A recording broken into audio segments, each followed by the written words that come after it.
Ya, aló, aló, aló. Ya, ahí sí. Probando la cámara, probando el audio. Perfecto.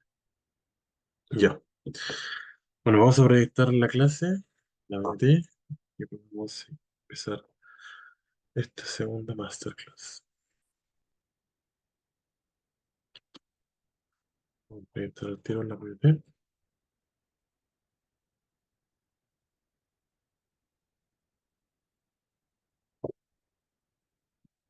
Un segundito y partimos.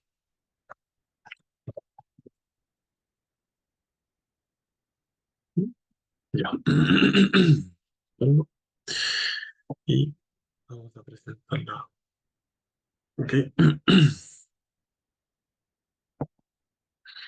Ahora vamos a compartir la pantalla para empezar finalmente. Un segundo, que mi computador anda un poquito lento. Ya compartir las dos clases. Ya, sí, me parece que se ven. Voy a comprobarlo con el Zoom. Chévere, estoy compartiendo. Sí, perfecto. ¿Está grabando? Sí, está grabando. Y ya, perfecto. Sí, sean bienvenidos a esta segunda masterclass y última, si no me equivoco. Esta es la última masterclass del curso. No es la última clase. Tenemos más clases, pero esta es la última masterclass. Sí, en este formato, digamos, asincrónico, donde no es necesario que ustedes estén conectados en este mismo momento. ¿Sí? Esa es la diferencia de una clase normal o de una masterclass. Una es asincrónica, la masterclass, y una es sincrónica, que es la clase normal, ¿cierto? Que ustedes están aquí, pueden consultar, preguntar, hablar por el chat y hablar por micrófono. ¿Sí? Bueno, la última masterclass, cinemática de fluidos, ¿sí? Del curso Fluido y Termodinámica. Yo soy su profesor Gabriel Guerra Zule. Sí, como acostumbro hacer, vamos a hacer un pequeño repaso de la clase número 2, ¿sí? Que es muy parecida a la masterclass. O sea, tiene algunos conceptos que se parecen, así que vamos a repasar un poquito los conceptos vistos en la segunda clase, en el módulo 2, ¿sí? Em, la verdad que quisiera partir diciendo, a ver, vamos a ver qué es lo que continúa aquí. Ya. Eh, si tapo mi pantalla y me muteo es porque necesito tomar agua. Así que para que no aparezca yo tomando agua, voy a quitar la cámara y audio cada vez que necesite tomar un poquito de agua. ¿Sí? Eso más que nada. Vamos a hacer un pequeño repaso. ¿Sí? Eh, Voy a repaso de los módulos anteriores. ¿Sí? El módulo 2 que se basó mucho en termodinámica, la verdad. Y esta masterclass llega como a hablar mucho de sobre fluidos, y no tanto de termodinámica. Bueno, partamos con que definimos la clase uno. Partamos con algo de la clase uno que va a ser algo relevante para ahora, que tiene que ver con el estado termodinámico, ¿cierto? En los estados termodinámicos habíamos dicho que eran cuando yo puedo definir algunos estados fundamentales de la materia. Por ejemplo, la temperatura, el volumen, ¿cierto? La presión. Son estados termodinámicos que yo puedo definir. ¿Para qué? Para estudiarlos, ¿cierto? Si tengo muchas variables, no puedo estudiar algún fenómeno, ¿cierto? Porque son muchos los que están influyendo y no puedo medir en cierta forma qué es lo que influye más que las otras variables. Por eso que se tiene que saber primero el estado termodinámico, ¿sí? Vimos también lo que son las propiedades de los fluidos, ¿cierto? Algunas viscosidad, y entonces va a ser crucial, ¿cierto? Que lo definimos de forma bastante simple, que es la resistencia al movimiento, ¿sí? Ya sabemos que eso ocurre de forma tangencial, ¿cierto? De forma, no todo al tiro las partículas adquieren todo el movimiento, sino que es de a poco, ¿cierto? Como ya lo sabemos, de la viscosidad. Y vimos también en el módulo uno lo que es algunas de las leyes de la termodinámica, ¿cierto? De forma muy rápida. En el módulo 2, que es lo que quería, digamos, em, repasar ahora, ¿sí? Hablamos mucho de lo que es energía interna, funciones de estado, entalpía, ¿cierto? Que por ahora no nos compete mucho porque ahora vamos a hablar mucho de fluidos, así que quiero pasar un poco a las leyes de la termodinámica. Hablamos de la primera, ¿cierto? Que es una, en el fondo es la conservación de la energía, ¿cierto? La energía no se irá ni se destruye, solo se transfiere o se transforma. Em, donde también vimos lo que es el calor, el trabajo y la energía interna, ¿cierto? Hablamos sobre sistemas aislados y hay sistemas, digamos, abiertos,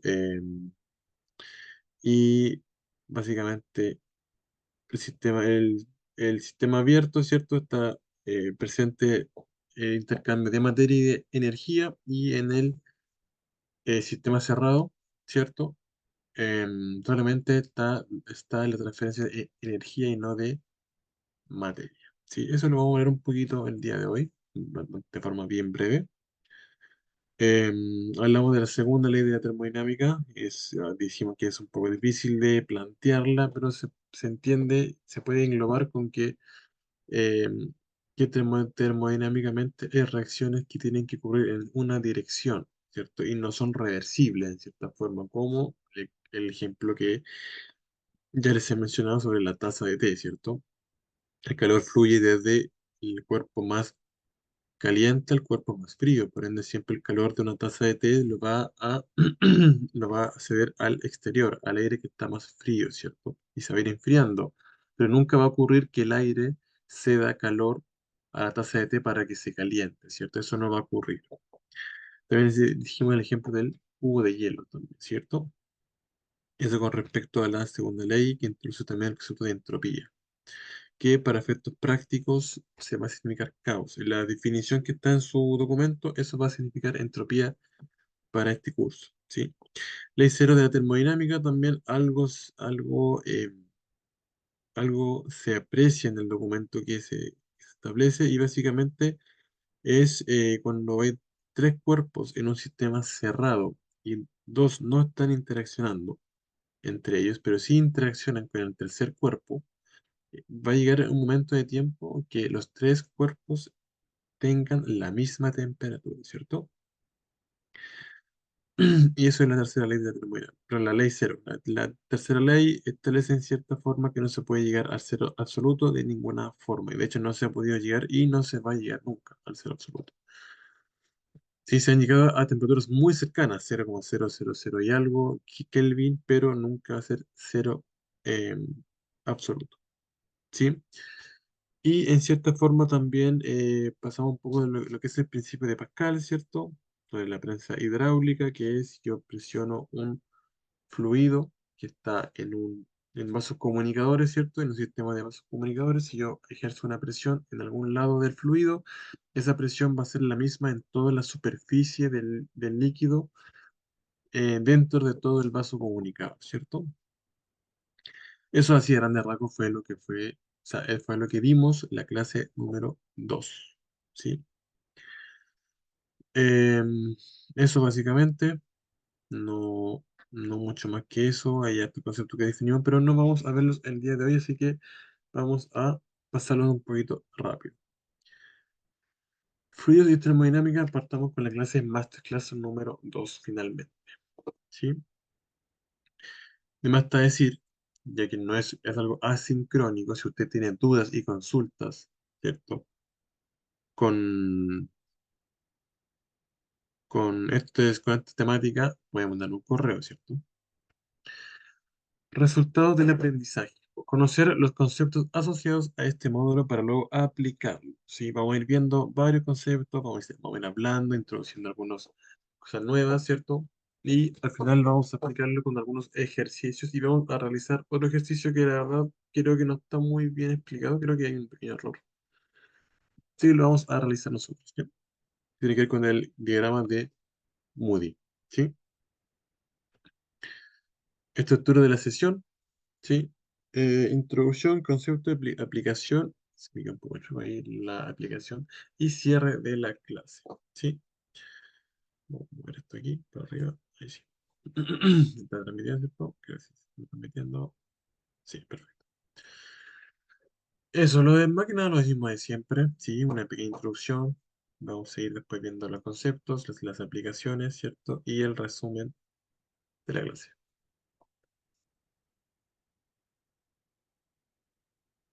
Vamos a partir con una pequeña pregunta y aquí hay dos cosas que vamos a ver, ¿sí? Así que si no sabe reconocer que la diferencia, no se preocupe, al final de la clase lo vas a ver. ¿Cuál es la diferencia de estos dos flujos? ¿Sí?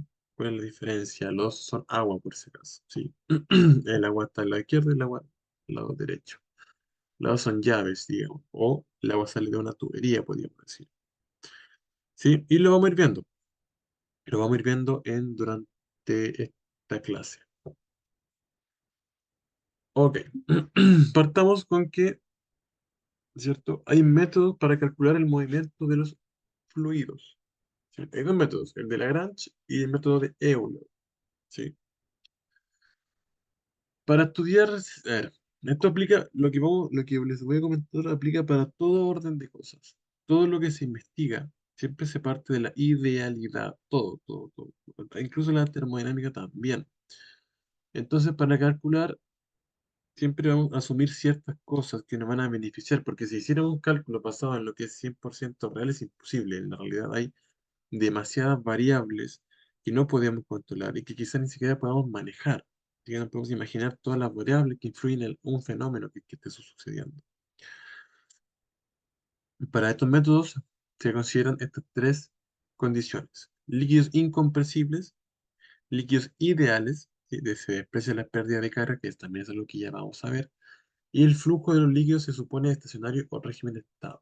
¿Sí? Bajo esos conceptos, las fórmulas que se utilizan en el método de Lagrange y el método de Euler pueden funcionar, ¿sí? Teniendo esas tres consideraciones.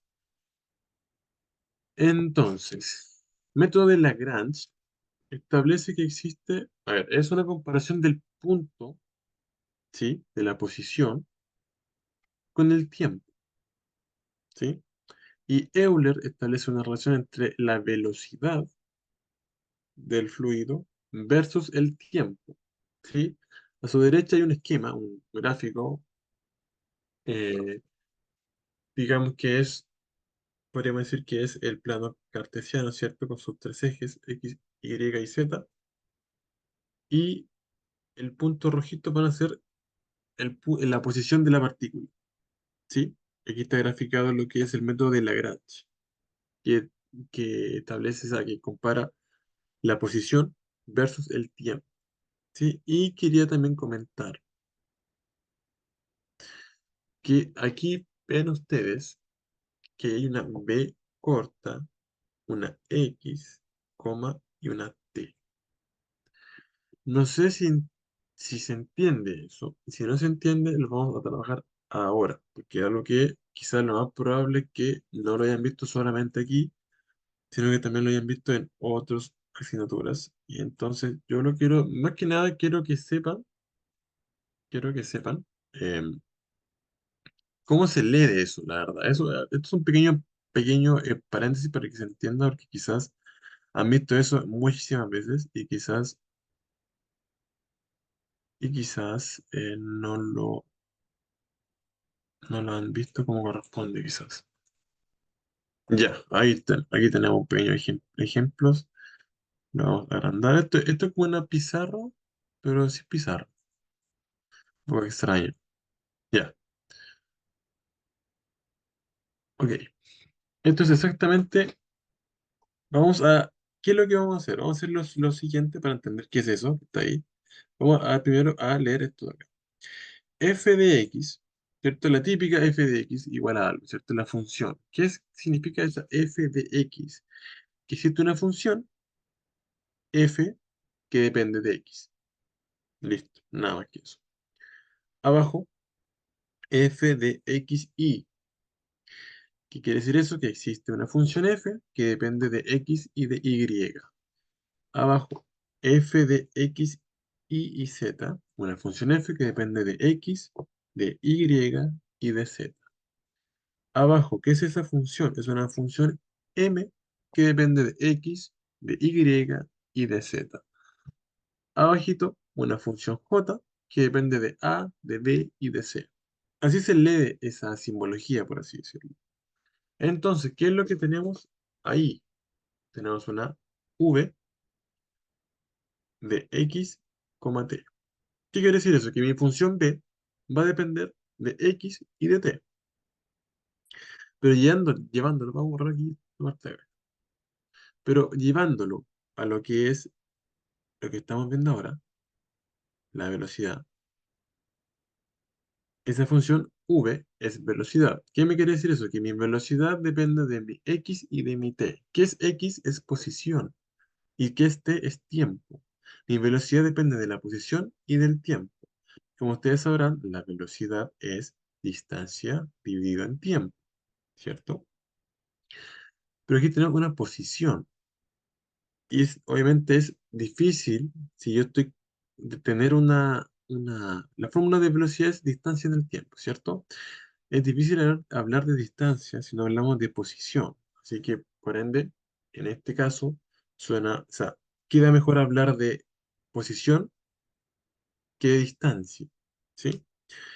Entonces, en resumen, ¿qué es ese vxt? Es una función b, que es velocidad, que depende de mi posición y del tiempo.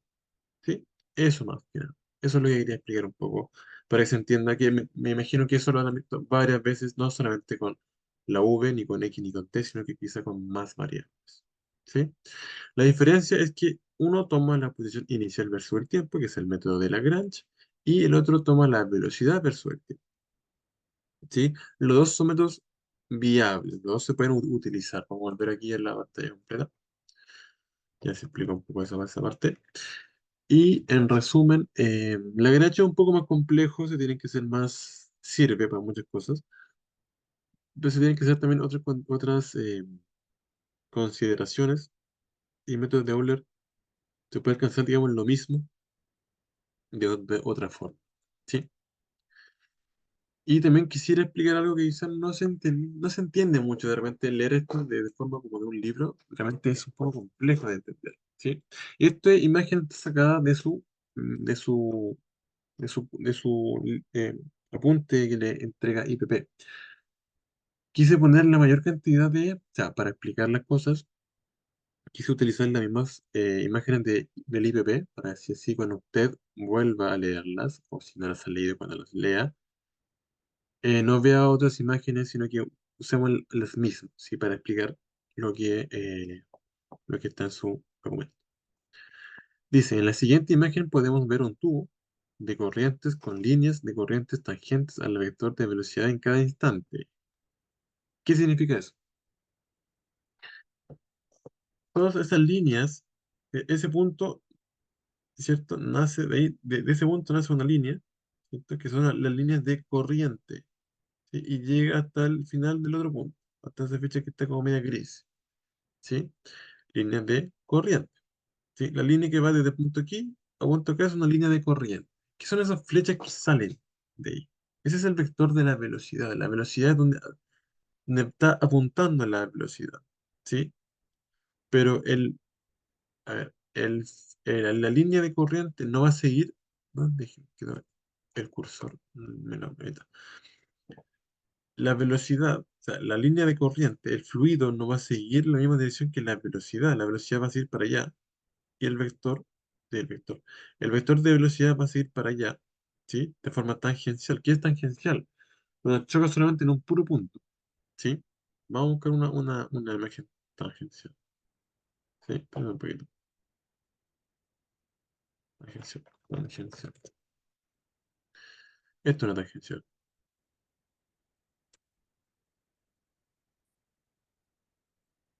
Esto es una tangencial. Esto es una tangencial. ¿Sí? Pero chocan en un solo punto. Eso es lo que está pasando. En este caso, si lo llevamos aquí, esa sería mi línea de corriente, que no tiene esa misma forma, pero esa es mi línea de corriente y ese sería el vector velocidad de forma tangencial. ¿Sí? Volvamos a aquí. Entonces, qué es lo que está diciendo esta imagen? Simplemente que líneas de corriente, ¿sí? Están asociadas siempre a un vector de velocidad. ¿Sí? Que la velocidad siempre va a estar de forma tangencial. ¿Qué era tangencial? La imagen que les mostré hace poco. ¿Sí? Líneas de corriente son importantes cuando veamos más de forma más gráfica cómo se representan los fluidos. ¿Sí? Uy, me quedó pésimo esa línea. Me quedó pésimo. Espérate un poquito. Ahí sí. Sí. Bueno, aquí la verdad no hay mucho que agregar, sinceramente. Solamente vamos a definir, vamos a dar ideas de lo que son tipos de fluido. Está el fluido ideal, ¿sí? Como les dije yo, para estudiar muchos fenómenos, no solamente los fluidos, muchísimos fenómenos que ocurren en la naturaleza.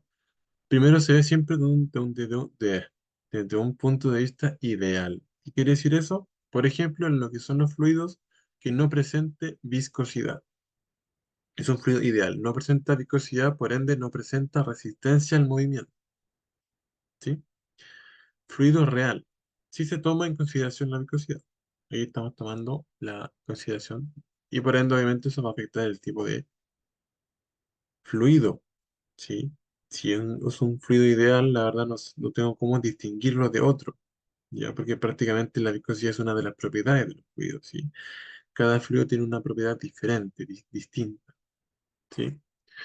Fluidos dimensionales, que en el fondo, a ver, en la realidad, ¿sí? Un fluido se puede mover en las tres dimensiones, ¿cierto?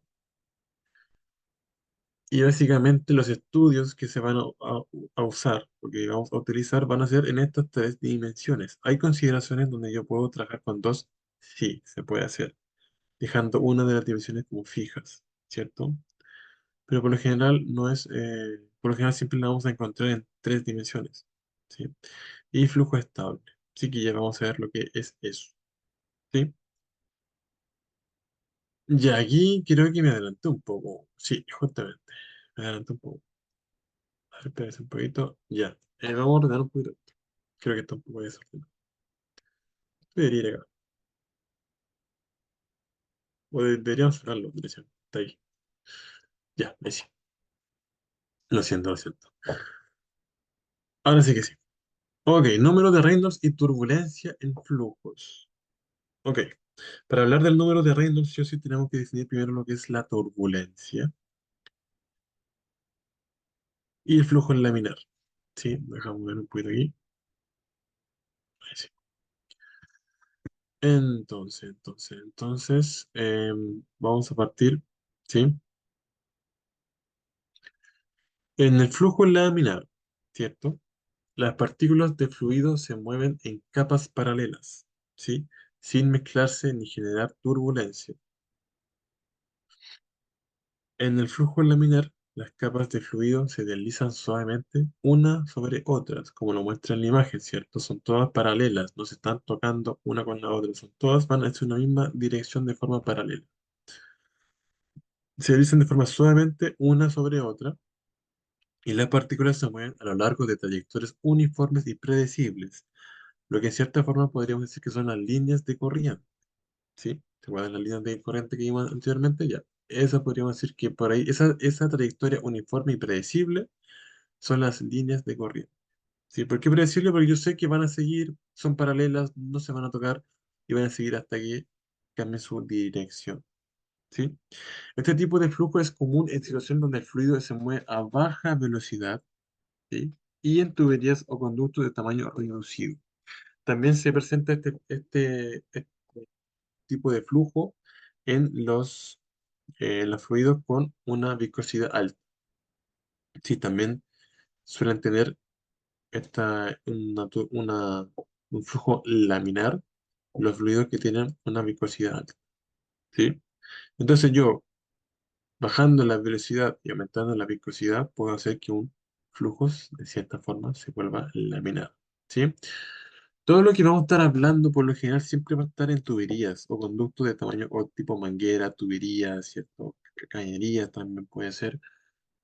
Porque si hablamos de otros tipos, las cosas cambian un poco, ¿sí? Por eso que se estudian así, de esta forma, primero. En el flujo turbulento, las partículas del fluido se mueven de manera caótica e irregular, generando turbulencias y mezclándose entre sí. Como pueden ver en la imagen, no hay un orden. Cada una de las del flujo se mueve hacia arriba, hacia abajo, se entorpecen. Hay ciertas formas que como que recirculan, no sé si ven unas flechita que como que giran en su propio eje. también ocurre eso. En un flujo turbulento, las partículas no siguen trayectorias uniformes ni predecibles, ¿cierto? Es un caos. No hay una forma, no como el flujo laminar que yo sé que van todas paralelas en la misma dirección y no se cruzan, ¿cierto? Lo que puede generar pérdidas de energía y aumentar la resistencia al flujo, ¿sí? Este tipo de flujo es común en situaciones donde el fluido se mueve a alta velocidad o en tuberías y conductos de gran tamaño, ¿sí? Ahí vamos a ver por qué. ¿Sí? De ahí a poco vamos a ir sabiendo, conociendo más de estos fenómenos que ocurren en todos los fluidos, incluso en el aire. Cuando en los aviones dicen que hay turbulencias, es porque el ala del avión tiene que lidiar con lo que está acá presente, con flujos caóticos, partículas que no siguen una trayectoria predecible, eso es algo caótico, ¿cierto? Y estas son las famosas turbulencias que se generan en el aire, ¿sí? En el humo también podemos ver. El humo al principio, por lo general, el humo al principio de una combustión, ya sea un cigarro, un incendio, el humo es como bien parejo y y a medida de que va ascendiendo es más, creo que en el cigarro se nota un poco más, ¿cierto? Y al final es un poco más caótico, ¿sí? Pero cuando hablamos de turbulencia, por ejemplo, en los aviones, imagínense que el aire está usando ese tipo de flujo, está fluyendo de esa forma, es algo muy irregular para el ala de un avión. Que si está así, el aire llega así, no hay ningún problema, ¿cierto? Pero si le llega de esa forma tan caótica el flujo, el movimiento del aire, obviamente eso genera movimientos dentro del avión, ¿sí? Número de Reynolds. Sí, hubo un científico británico que estudió un poco el comportamiento de este flujo laminar y turbulento y obtuvo varias cosas, hizo muchos avances, fue muy importante su estudio, ¿sí? Y lo que él determinó, él inventó pero no sé que él inventó un concepto que se llama número de Reynolds, que en el fondo es para determinar desde qué rango se considera flujo laminar y desde qué rango se considera flujo turbulento. Sí, básicamente es eso. Yo hago aplico la fórmula, ¿cierto? Que depende de la densidad, la velocidad, el diámetro y la viscosidad. Sí, depende de esas cuatro variables. Si yo, ¿sí? Me da, eso me va a dar un número, ese cálculo me va a dar un número, esa fórmula. Y arriba, si mi número de Reynolds es menor a 2000, el flujo es generalmente laminar. Si el número de Reynolds me da superior a 4000, el flujo es turbulento en líneas generales. Si está en el rango de 2000 y 4000 en mi número de Reynolds, el flujo se encuentra en una zona de transición, donde puede ser difícil determinar si es laminar o turbulento sin realizar mediciones adicionales. ¿Sí? Y vuelvo a destacar que estas reglas se aplican principalmente a flujos en tuberías y conductos, digamos, y pueden variar en otros tipos de flujos o situaciones específicas. ¿Sí? Todos estos estudios están hechos en tuberías, cañerías, conductos estrechos, ¿cierto? ¿Qué hay que mencionar aquí? La verdad que, bueno, hemos visto, bueno, vamos a diferenciar en cierta forma, ¿ya? El flujo laminar y el flujo turbulento, ¿sí? Ahora conocemos, digamos, las definiciones básicas de cada uno, ¿sí? Del flujo laminar y turbulento, así que vamos a ver algunas diferencias, ¿sí? Una de las principales diferencias es el orden y la regularidad, ¿cierto? El flujo laminar se caracteriza por su orden y regularidad, ¿cierto? Se puede predecir en cierto. Mientras que el flujo turbulento es caótico y no es regular. La trayectoria de las partículas es otra gran diferencia que existe en estos dos flujos, ¿sí? En un flujo laminar, las partículas tienen una trayectoria definida, predecible, ¿cierto? Ya que sé que no se van a tocar, son paralelas. Mientras que en el flujo turbulento, las partículas se mueven de manera aleatoria y de forma impredecible. Nuevamente aquí, turbulencia en el avión, ¿cierto? ¿Cómo se mueve el avión en una turbulencia? No hay algo fijo, ¿cierto? No hay algo establecido, puede mover de muchas formas. Turbulencia y mezcla, el flujo laminar, ¿sí? También, pero el flujo laminar no genera turbulencia ni mezcla los fluidos, simplemente es parejo, es paralelo. Mientras que en el flujo turbulento sí se mezclan. ¿Sí? Aquí fíjese que las trayectorias se cruzan incluso, uno se cruzan. Sí. Aquí también estamos hablando de lo que es lo que es turbulencia, un flujo turbulento. Hablamos de lo que es la pérdida de carga. ¿Qué es la pérdida de carga? Básicamente son las barreras al movimiento. Básicamente podríamos decir que es eso. Y hay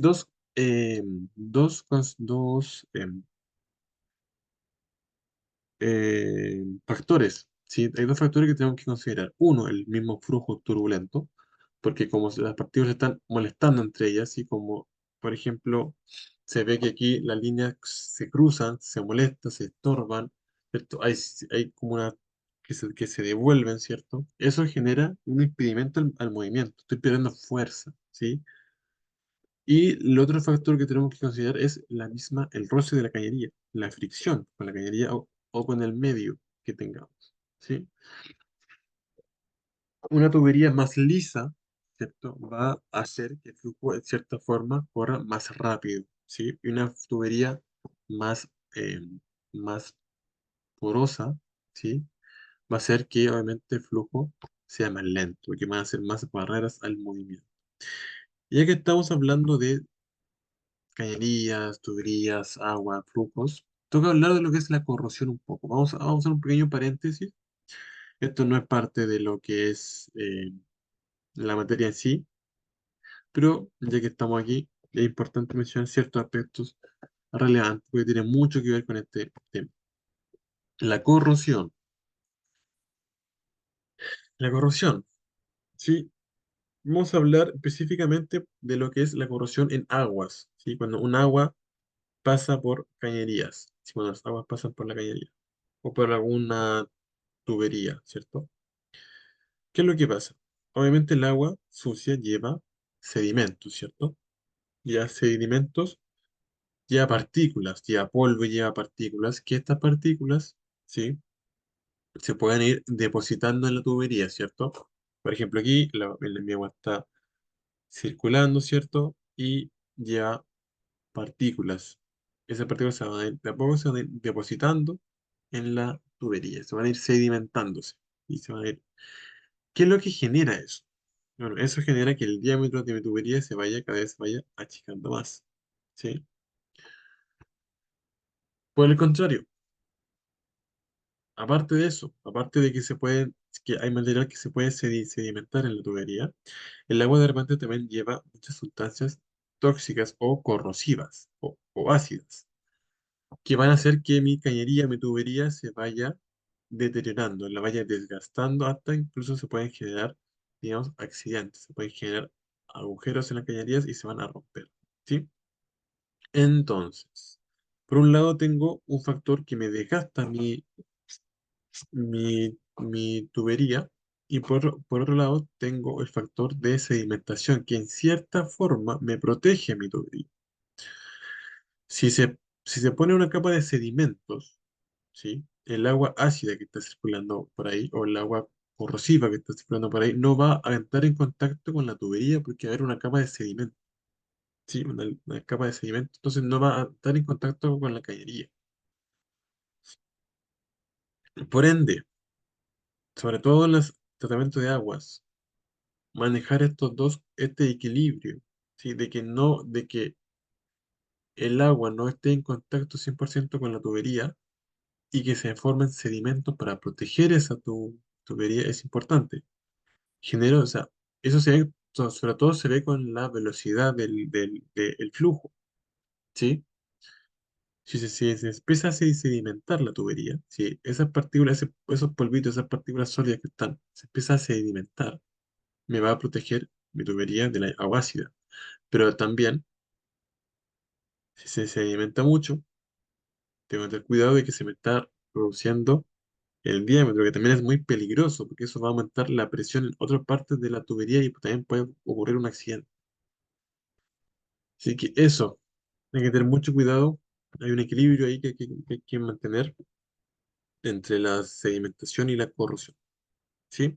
Volviendo al tema, siempre hay pérdida de carga, porque siempre hay roce. En la superficie del volumen siempre hay roce.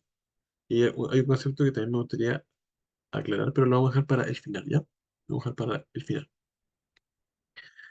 Siempre hay pérdida de carga, ya sea por el mismo flujo se entorpece, como en el flujo turbulento, o por las paredes de la cañería que, de hecho, se busca. Hay empresas que necesitan que la tubería sea más lisa, lo más lisa posible, justamente para que ocurra una menor cantidad de pérdida de carga y el flujo sea más constante, por así decirlo, no varíe tanto su velocidad. ¿Sí? Vamos a pasar a hacer algunos ejercicios ahora, ¿sí? Que la verdad están bien explicados, no hay mucho que agregar, simplemente explicarlos nuevamente. Quizás decir de dónde sale cada cosa, eso más que nada vamos a hacer una actividad también. Así que eso, vamos a los ejercicios. Todos han sacado de su documento, por si acaso, ¿sí? Calcular el tiempo en que se tarda en llenarse un tanque cuya capacidad es de un volumen de 250 metros cúbicos y el caudal con el que se llena es de 0,55 metros cúbicos partido en segundos, ¿sí? Em, Espérate un poquito.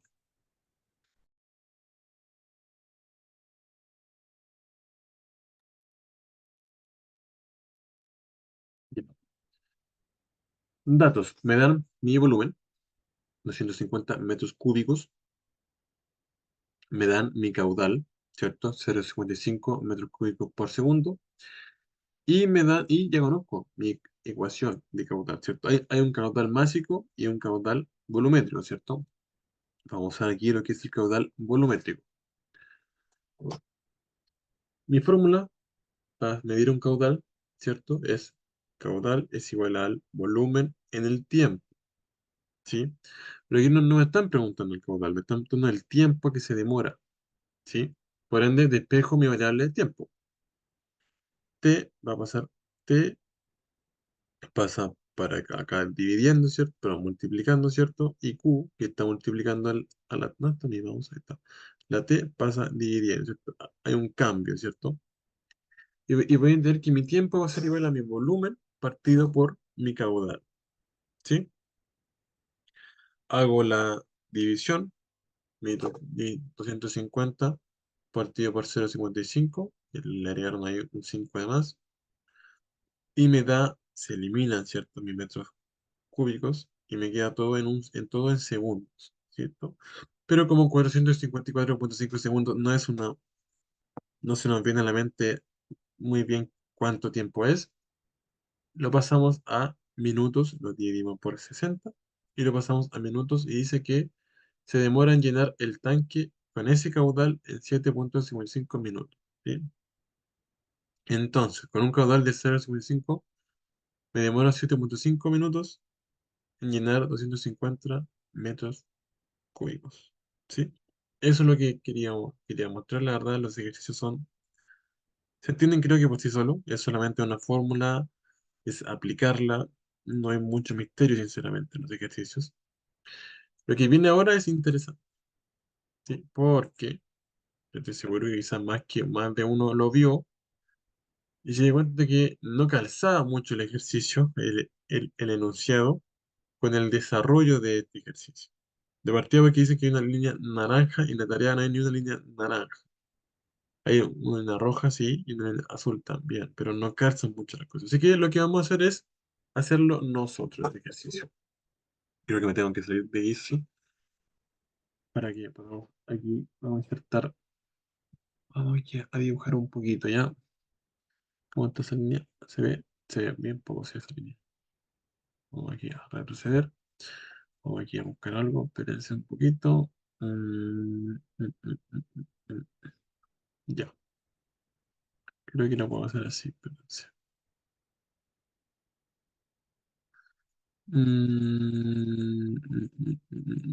Creo que va a costar un poco esto. No importa, ya sé cómo también lo podemos hacer.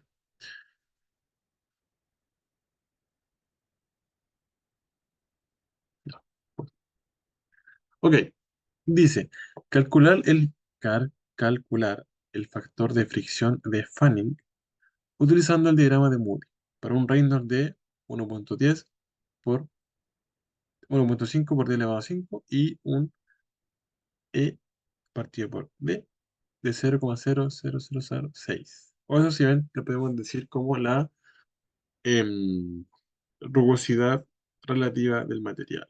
¿Sí? Eso ahí va a ser la rugosidad del material. ¿Sí? Entonces, ¿cómo se resuelve este ejercicio? Vamos a tener que quizá cambiar un poco la forma de hacerlo, pero lo vamos a hacer igual. Se entra a gráfico con el valor de RE, de mi Reynolds. Mi Reynolds es de 1.6 por 10 elevado a 5. Por ende, estaría como por acá, ¿cierto? Así como un pequeño aproximado. Mi valor de número de Reynolds estaría como por aquí, ¿cierto? Al tiro les voy a mostrar. Estaría como 1.5 es mayor que, ya, estaría como por aquí más o menos. ¿Sí? Por esa línea estaría, ¿sí? Espérense, miren, vamos a hacer de a poco, ¿ya? Ya sabemos que va para allá, ¿cierto? Yo tiré la línea hasta arriba, pero no se hace. Solamente quiero empezar aquí como a ordenar un poco el cuento, ¿sí? Ok, tengo ya graficado en mi línea roja, que es mi número Reynolds, ¿sí? Ahora lo que voy a hacer es hacer calzar también la línea de la rugosidad relativa de la tubería, que es el eje que está al lado derecho. Para eso, a ver, aquí explico un poco cómo es esa línea roja. Me dice que es 1.6 por 10 elevado a 5. Aquí está mi 10 elevado a 5. Ahí está. ¿Sí? 1.6 es mayor que 1 por 10 elevado a 5. Entonces va a estar un poquito corrido para acá. ¿Sí? Es un poquito mayor. Puede ser que para la derecha aumenta el número. Entonces, si mi 10 elevado a 5 está acá, mi 1.6 por 10 elevado a 5 es un poquito más mayor. Entonces es un poquito más corrido hacia la derecha. ¿Sí? Eso más que nada. Perfecto. Ya tenemos la línea de mi Reynolds, rojo, ¿cierto? No llega hasta arriba, pero ahí vamos a ver. Calmación. En este se marca hasta el valor ya. Perfecto. Tenemos que ahora también hacer cruzar el valor de la rugosidad relativa, que es de 0,006. 0,006 es ligeramente superior a 0,005, ¿cierto? Y esto sube hacia arriba. Entonces, mi línea al final, ¿cierto? Va a hacer algo. Esta la voy a dejar verde. La línea que voy a hacer ahora la voy a hacer en verde, ¿ya? Y va a ser como algo como así, más o menos. Algo como así, ¿sí?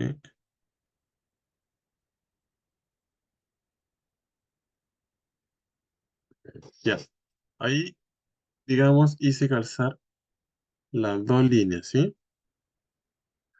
Insisto, la rojo puede que no vaya a ser. De hecho, ahora la voy a borrar, ¿ya? Ahora vamos a borrar y la vamos a hacer bien.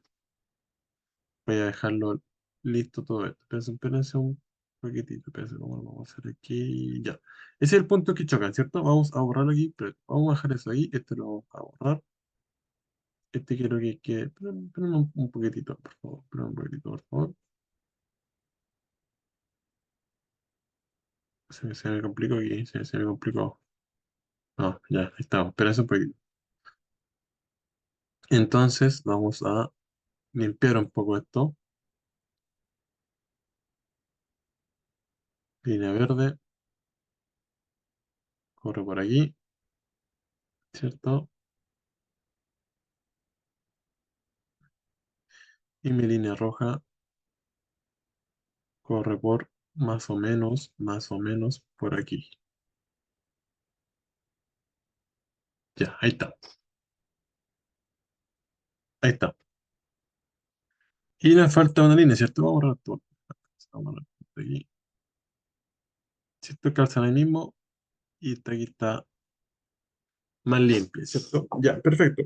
Hago calzar entonces mi Reynolds, pero me lo están dando, solamente tengo que llegar al gráfico que está bajito y tirar la línea hacia arriba. Y también me está dando mi rugosidad relativa de la tubería. Nos hago calzar, ¿cierto? Esta línea está derecha por si acaso, durante que esa parte de ahí se encurva hacia allá. ¿Y qué dice ahí? Posteriormente, una vez que se cruzan esos dos puntos, que se interseccionan esos dos puntos, se traza una línea punteante azul hasta el valor del F correspondiente, ¿sí? Aquí vamos aquí a tirar una línea para allá. No, una línea punteante, ¿cierto? Azul, ya, perfecto. Vamos a tirar una línea azul nomás, si no lo vamos a dejar punteado, ¿ya? Este sería azul, este sería azul. ¿Sí? Desde el punto de la intersección del punto de la línea roja con amarillo, roja con verde, tenemos una línea de derecha para acá, ¿sí? Ahí está. Y nos va a quedar algo como así, ¿sí? Ahí sí. Algo como de ese estilo, más o menos, ¿sí? Ese es mi factor F. Y lo que calce acá, esa es la respuesta, que la verdad, tercero, 0,3. A ver, déjeme revisar un poquito que no calza mucho lo que sale en el ejercicio. No calza casi para nada. Déjeme revisar un poquito aquí. Déjeme revisar un poquito aquí. Ya aquí llegué. Perdón, me equivoqué. Ya ahora sí llegué. Ya, no, la verdad que en el ejercicio de su documento, la verdad no sale muy claro. De hecho, sale un resultado un poco extraño, porque sale 0,045 y se supone que para arriba sube y se puede no llega hasta ahí. Debería estar aquí arriba, el 0,045. Ah, no, sí, porque está hacia arriba. Bueno, el resultado de este ejercicio debería ser 0,032, 33, algo así, más o menos. ¿Sí? Algo así debería ser el resultado de este ejercicio. Si lo ven, es cuestión de fijarse en la línea azul. Resultado, no se ve nada, no se ve nada, pero ahí lo vamos a poner. 0, aproximadamente 0,033, yo diría 33, 33, más o menos. Sí, la van a andar. No sé qué estoy haciendo. Ahí sí. Ya. Ese es para mí, mi resultado, ¿sí? Hice exactamente lo que se hacía. Tiramos la línea, ¿cierto? Y ese es el desarrollo de este ejercicio. Así que insisto en el cuaderno, está extraño. Hay una línea, dice que hay una línea naranja. No hay línea naranja. El resultado de F no calza mucho. Pero bueno, este es el resultado que lo encuentro un poco más razonable porque hicimos todo correcto. ¿Sí? En el terreno lo tiramos hacia arriba, la rugosidad relativa hacia acá. ¿Sí? Diagrama de Moody, ¿cierto? Donde se ve representado en todo lo que hemos hablado, el flujo laminar, ¿sí? El flujo turbulento también, ¿sí? Así que es un resumen, el diagrama de Moody abarca muchas cosas, muchos conceptos, y uno de esos es el número de Reynolds, que de hecho es una de las variantes. Si te fijas, en el eje de abajo es número de Reynolds. A la derecha está la rugosidad relativa y a la izquierda está el factor de fricción. ¿Sí? Eso con respecto a este ejercicio. ¿Sí? Espero que se haya entendido, porque la verdad en el ejercicio de la semana no se entiende, creo que mucho el desarrollo que tiene. Creo yo que no sé claro, un poco aparte que no hay mucha explicación, así que aquí queda un desarrollo más claro, creo yo. ¿Sí? Aquí no pide mucho cálculo, solamente hacer calzar los números, saber qué significa cada eje, hacer calzar las líneas y tirar la traza hacia la fricción, el factor de fricción. También me puede haber dado sido al revés, me pueden dar el factor de fricción, mi número de Reynolds, y yo tengo que ver la rugosidad relativa. O pueden dar mi factor de fricción, mi rugosidad relativa, y donde se crucen las dos líneas, hacia abajo va a ser mi número de Reynolds. ¿Sí? número de Reynolds. A todo esto, a todo esto, ese numerito que está ahí, ese Reynolds que dice, ese es el resultado. El Reynolds dice 1,6 por 10 elevado a 5, ¿cierto? Quiere decir que, cuatro, ese es el número, ¿cierto? Más o menos. Ese debe ser el número, si no me equivoco. Dejar si me corrijo. Pero a ver, solamente quiero, digamos, analizar una pequeña cosa. Espera un poquito. A lo que quiero llegar es si eso es un flujo laminar o turbulento. ¿Sí?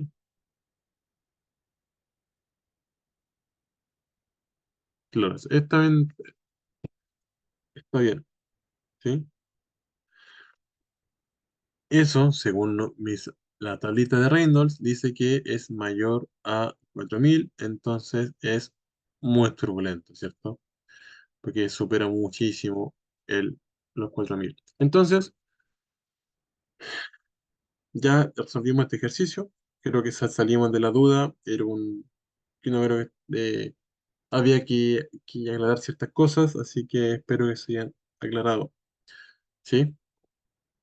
Último ejercicio. Que si se fijan los dos ejercicios que puse, aparte del diagrama, ¿cierto?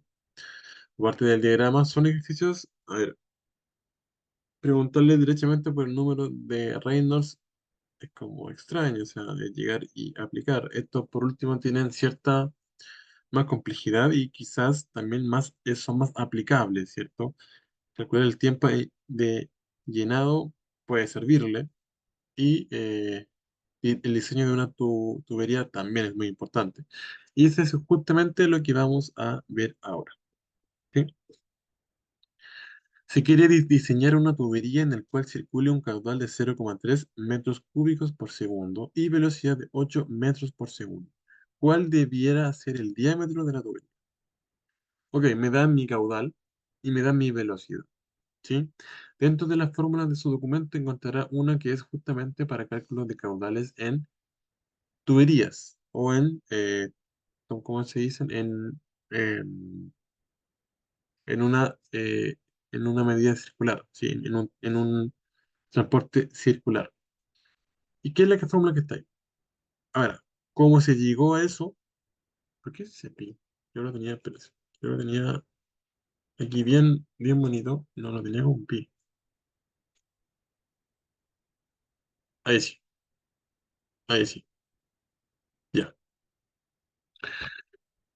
Caudal, ¿cierto? Me dan la fórmula, es velocidad pi por mi diámetro al cuadrado partido en 4. ¿Sí? Perfecto. ¿Qué es lo que me están pidiendo? El diámetro. Quiero que me dan todo lo demás, me lo están dando. Entonces, como quiero conocer mi diámetro de la tubería, debo despejar el diámetro. Ese 4 va a pasar multiplicando a mi caudal y la velocidad y pi van a pasar dividiendo a el 4 por q, ¿cierto? A 4 veces mi caudal. Resuelvo esto y después, como saco ese elevado a 2, multiplico por ambos, o sea, saco la raíz cuadrada de ambos lados y le va a quedar esta fórmula que está aquí. ¿Sí? Usted en este momento, eso, a esta fórmula que está aquí, esa d al cuadrado igual a eso, le aplica raíz cuadrada, me imagino que eso ya lo debe saber, y se va a eliminar esa d cuadrada, el d va a quedar solito como lo dice ahí la fórmula, y todo eso de ahí va a quedar encima de una raíz cuadrada. Usted lo desarrolla, ¿cierto? Y ahí está el 4, ¿cierto? Por Q, por el caudal, partido por la velocidad y por pi, ¿cierto? Y se van a eliminar muchas cosas, pero si que aquí no calza. Ah, sí, sí, calza. Está bien. Metros. Me va a quedar solamente en metros, ¿sí? Entonces, ese es el desarrollo, no hay más que eso, o sea, no hay mayor misterio que eso. Es simplemente tomar una fórmula, despejarlo bien, digamos, y aplicar todos los datos que me están entregando. Más que eso no es. ¿Sí? Y con eso llegamos al final de la clase. ¿Sí? Los flujos laminares, ¿por qué al final nos centramos tanto en lo que son los flujos laminares y turbulentos? Porque aquí se concentran muchas de las propiedades de los fluidos. Depende mucho de su viscosidad, como dijimos en un principio. Los flujos laminares y turbulentos también se van a ver beneficiados, en cierta forma, de un lado para otro, ¿cierto? Por la velocidad del flujo, por la viscosidad también del flujo y por el diámetro de la cañería, ¿sí? Se va a beneficiar para los flujos laminares, o sea, un flujo va a ser laminar, si es más probable que sea laminar si su velocidad es baja, si su viscosidad es alta y si su diámetro de la tubería también es baja, ¿sí? Un flujo turbulento, por el contrario, ¿cierto? Es más probable que sea turbulento si la velocidad es alta, si la viscosidad es baja y si el diámetro de la tubería o de la sección circular por la que esté traspasando ese flujo es mayor, es más grande, ¿sí? Básicamente eso. Esta es la última masterclass, ¿sí? Mi intención de la masterclass es poder complementar un poco de lo que están viendo en el módulo, aparte y adicionalmente poder entregarles otro conocimiento, ¿sí? Que no necesariamente estén relacionados con lo que les van a preguntar, pero sí ustedes lo van a ver. Lo de la corrosión sucede siempre.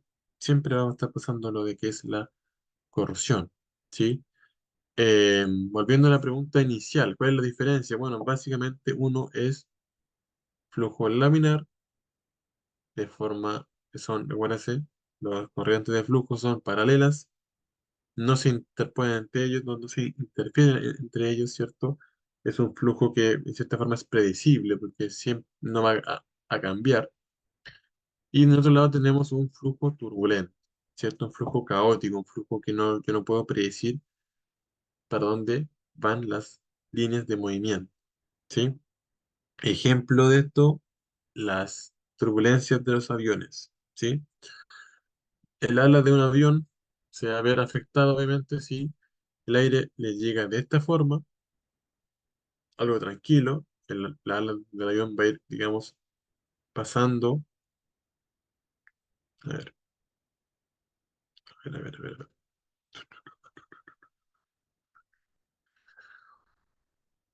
va a ir pasando, ¿cierto? Va a ir como cortando, por así decirlo, entre medio de las líneas paralelas. El ala del avión va a hacer eso. Lo corta el tiro.